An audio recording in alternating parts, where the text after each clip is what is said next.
I bring in my own bias and tell you about like my personal pursuits of opening up space and sharing the lessons there and challenges.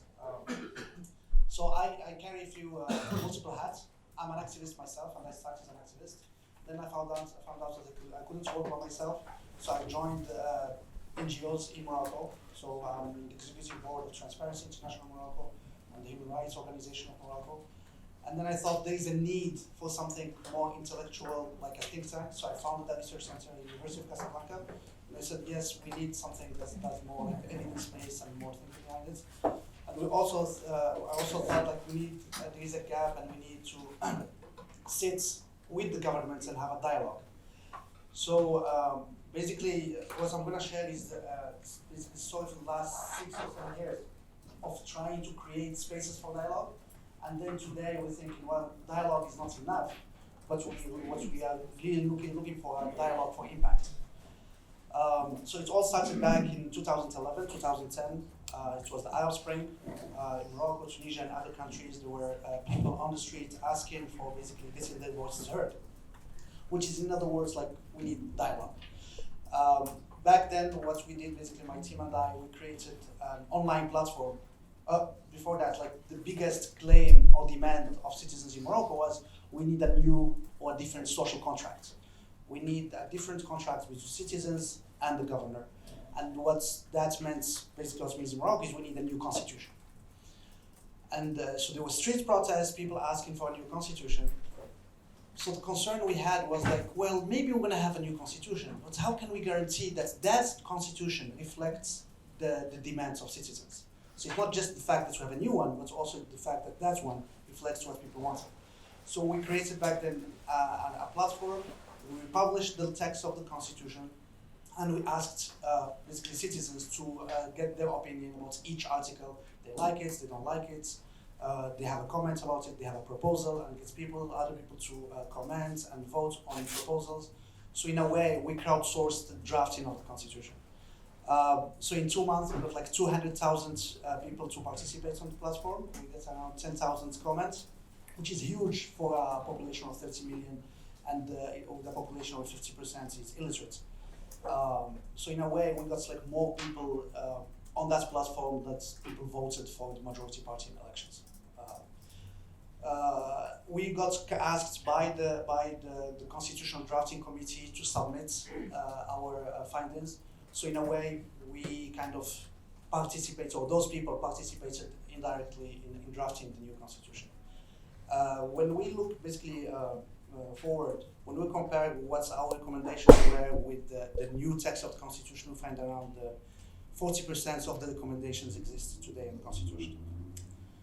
Moving forward, after the constitution, we said, hey, we still need a way to get the voices heard. So we continued building platforms, online platforms for dialogue. So we thought on issues like, so I don't forget some of them. Maybe it's forgetting there. Like election monitoring. So people didn't trust the election system. We said, well, maybe citizens should monitor elections, and if they see any problem, any violation, they report it. So that's why they kind of rebuild the trust on the system. Corruption was a big deal, so we built an online platform for reporting corruption. Lawyers kind of follow up with those cases. We looked at issues like budget transparency and how can we vulgarize, how can we make it simple for people to understand the budget and discuss the budget. We looked at issues like, let me see, there was a mistrust on parliament. So we said we opened up a platform to have a discussion between MPs and citizens where, today it's called Open Parliament, where citizens would submit questions to MPs, and MPs will respond back, and that's where you create this dialogue without waiting to 4 or 5 years election time to get the voices heard of people. We start looking like how can we work on petition system? How can we have consultational policies? And in a way, this is becoming like slowly it's becoming a culture in Morocco where we need to open up space, and even the state said yes, this is important because people talk, and instead of going to the street, well, there is a better space which is like online to have a better discussion. And there were tactics, and there were lots of learning and a lot of failures of what works, what doesn't work. So voting was nice, but also we started looking, people spend much more time in Facebook and social media, and they don't read much, so we start doing visualization and infographics. We start doing green journalism, which means like you can read the article and make sense of the news, but also on the history and kind of contextualize things.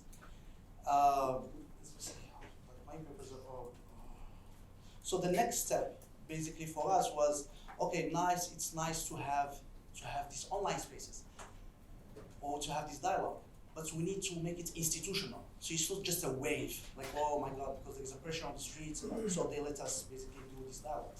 So there was a push for the last 3-4 years to institutionalize this type of dialogue, and there was like the first big work that we're working on, and we worked on, is the law of access to information.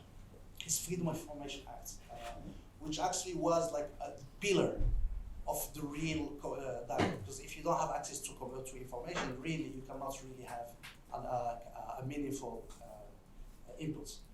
Then we started looking at issues, at laws like petition law, how to make it legal, like creating institutional legal commissions within like governmental entities. So in a way, we make it institutional that the citizens have a way to get their input within the system. And now last year is another big opportunity with the Open Government Partnership. Morocco just joined, and we have been working on setting up the governance of like CSO participation in a way that like the CSOs will have a seat on the table, and we have a direct discussion with the governments. So rather than just having an advocacy system where you have a claim and you have pressure, you have a seat on the decision-making process.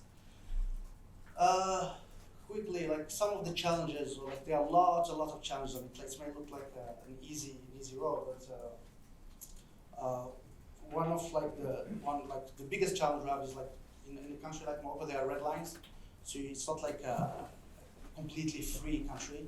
So there are issues that you cannot touch. So really, like if you are getting into the space, you need to know what you're stepping into, and making sure you're not like really putting too much pressure because it may come back. The reality is like this is a transitional democracy, so it's like a moving landscape. So in a way, government is trying to push their agenda. CSOs is trying. There's international actors. There are the activists. So the context is very important to have impact. There are no. I mean, I learned a lot.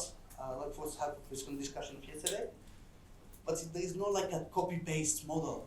You really have to contextualize on the system.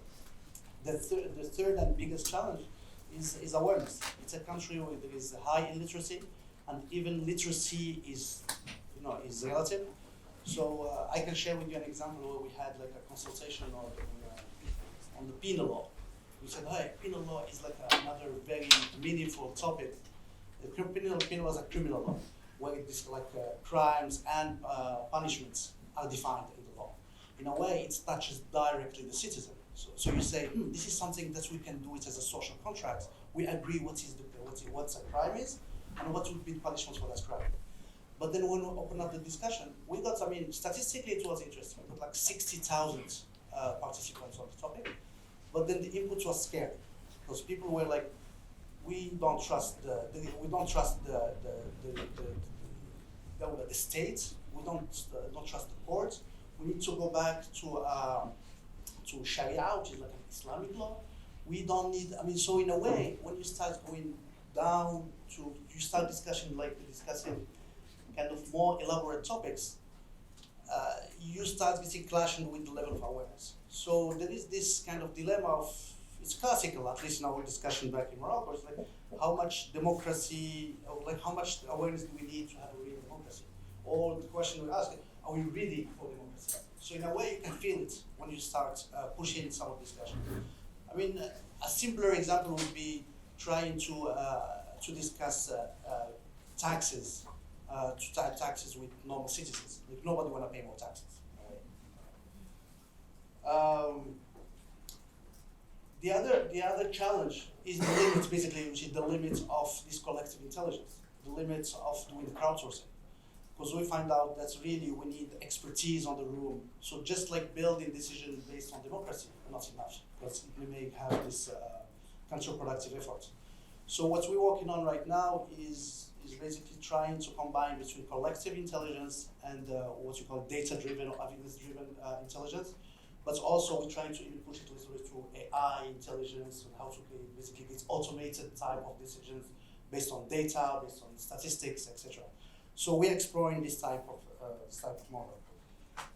Now, I think last point is like who's doing all this stuff. So in a way, depending on the context, I would be working as an activist, or as a CSO, or as a think tank, or even as sitting with the government in a dialogue model. Each one has its own challenges and kind of good points, but the reality is like it's all complementary, and there is no way today when we have much more impact, when we know it's like no one story, like success story. Actually, the story is a societal story where everybody participates to have impact. Because we have the activists who basically has pushed forward for the movement, such as movement think, and they can go straight. CSOs have the advocacy tools, and they know how to move media and communication and social media. Think tanks come up with the studies, comparative studies, innovative and experimental issues, and then we need people who would accept to sit with the government and find the right model to push things forward. So in a way, when things happen, at least in my experience, when there is a reform, when there is a positive change, a lot of people would sit back in the house and say, yes, I'm part of this, without having their name put and they're labeled, like it was this person or that person, or that CSO or think tanks we need the so if I go back to my experience with the think tank or like the research center in America, basically our role is a kind of mediation role, because we are as a think tank, we have the luxury of signing up MOUs with the ministry, signing up an MOU with CSO, and get them both on the same table and discuss it, which is something that could not happen by themselves. CSOs would not sit with governments, and governments would not invite CSOs. We could bring basically studies and say, hey, those are based on evidence, based on our will of using science on it. And basically we come up with a recommendation, and we stop there. We do not go and do advocacy and all that, because we think that's kind of a field of expertise of advocacy experts, which are CSOs. So that's it. I just shared some of my personal stories. Thank you.